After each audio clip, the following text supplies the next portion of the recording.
গরুমারা জাতীয় উদ্যানে শুরু হতে যাচ্ছে গন্ডার শুমারির কাজ বন দপ্তরের উদ্যোগে। আর ওই গন্ডার শুমারির বিষয়টি কার্যকরী করা হবে গরুমারা জাতীয় উদ্যানের অধীনে থাকা চাপড়ামারির জঙ্গল সহ আলিপুরদুয়ারের জলদাপাড়া জাতীয় উদ্যানে। বন দপ্তরের আশা এবার গন্ডারের সংখ্যা বেশি হতে পারে। তবে 5 ও 6 মার্চ এই দুদিন ধরে চলবে গন্ডার শুমারি। আর গন্ডার শুমারি চলাকালীন পর্যটকদের জন্য বন্ধ থাকবে জঙ্গলে প্রবেশের দিকটি। শেষবার গন্ডার শুমারি হয়েছিল 2022 সালে। সে সময় গরুমারা জাতীয় উদ্যানে গন্ডারের সংখ্যা ছিল 55টি।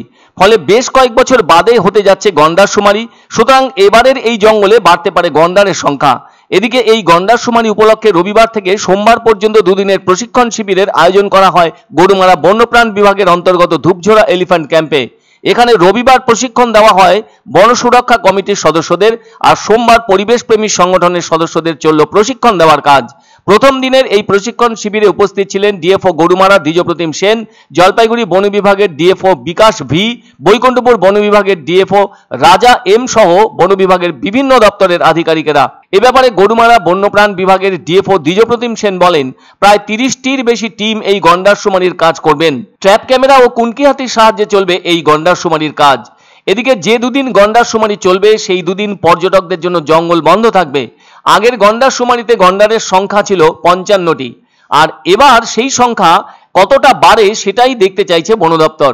তবে গতদিন গন্ডার শুমারির প্রশিক্ষণ শিবিরের শুরুতেই ছিল আদিবাসী নৃত্য। প্রায় 80টি ট্র্যাপ ক্যামেরার সাহায্য নেওয়া হচ্ছে এবার।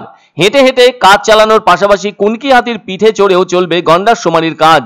গরুমারা বন্যপ্রাণ বিভাগের ডিএফও দ্বিজপ্রতিম সেন বলেন, প্রথমে গন্ডার শুমারির কাজে ড্রোন ক্যামেরা ব্যবহারের কথা ভাবা হয়েছিল, কিন্তু সেটি ব্যবহার করলে গন্ডাররা আরো ছড়িয়ে যেতে পারে। সেজন্য ড্রোন ক্যামেরা ব্যবহার না করার সিদ্ধান্ত নেওয়া হয়েছে। বলা যায় প্রায় 3 বছর আগে শেষবার গন্ডার শুমারি হয়েছিল। সেজন্য 3-4 বর্গ কিলোমিটার করে জঙ্গলের প্রত্যেকটি জায়গাকে এক একটি কম্পার্টমেন্টে ভাগ করা হয়েছে।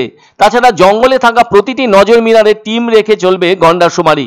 কমপক্ষে 30-35টি কম্পার্টমেন্টে গোটা শুমারির এলাকা ভাগ করা হয়েছে। প্রত্যেকটি কম্পার্টমেন্টে এক একটি করে টিম থাকবে। প্রতিটি টিমে বনকর্মী ও স্বেচ্ছাসেবী সংগঠনের প্রতিনিধিরাও থাকবেন। এছাড়াও জলপাইগুড়ি বন বিভাগের লাটাগুড়ির জঙ্গল, রামসাই সংলগ্ন জলঢাকা নদীর চর ও নাগরাকাটা ব্লকের বেশ কয়েকটি জঙ্গলে গন্ডার শুমারির কাজ চালানো হবে। এর আগে বন দপ্তর বেশ কয়েকটি গন্ডারের নামকরণও করেছিল।